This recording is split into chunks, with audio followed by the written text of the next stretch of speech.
An NFL comparison and then a real-life comparison. There you go. In the NFL, I see Dak. I see Dak Prescott. Deshaun Watson is 6'2", 221.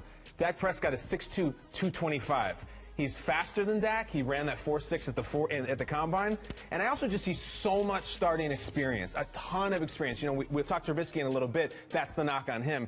Deshaun and Dak played a lot of big-time college football, a lot of experience, a lot of tape, and they have that calm about them. We kept waiting for Dak to mess up last year, right? Eventually it's going to run out. It never ran out. Deshaun, every single passing stat, every measure about him, when it's tied or late, goes up. Every single one across the board. Yeah. And as far as the real-life comparison, we talked about these mistakes he's made, and he did. He threw some bad picks, especially against Florida State. Yep. Trubisky played great against Florida State, but he threw some bad picks. It's like the kid in class who, he's the coolest kid in school, all right? And he doesn't show up for class sometimes. He botches some assignments. He sits in the back with his feet up. But the teacher loves him. Here's Kay Adams. The teacher loves him, and when it comes time for that final exam, that big test, he shows up and it's nails, and he aces it. And it's like, you were messing around the whole semester. How did you do this? It drives you crazy, but he aces that exam and gets an A in the class every time. That's the kid. You know, we fall in love with quarterbacks, and it's a love-hate when they come into the draft, because at one point in the season, we said Deshaun Watson is the guy. And then all of a sudden, we start breaking them down, and they kind of jostle positions. And now we're saying, well, there's some things he has to work on. I will say this to your point, KB.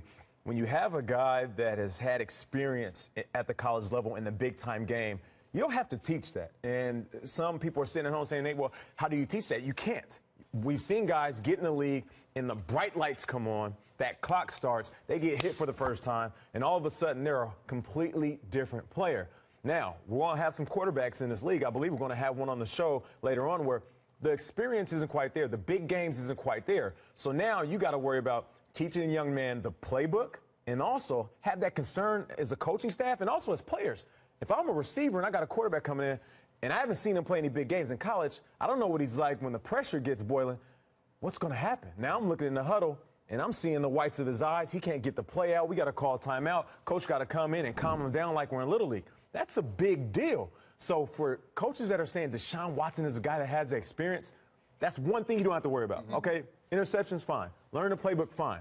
But bright lights, big stage, he's good on that. And that's real. And that's real. And that's why you could say to the Jets at number 6, okay, enough with this Band-Aid every single year with we've got a second-round pick, we've got a fourth-round pick. Deshaun Watson just won a national championship, is worthy of a first-round pick. He's our quarterback. Let's just say he's our guy, and let's just roll with him. You can do that with a guy who has the resume and the big game experience that all the veterans have seen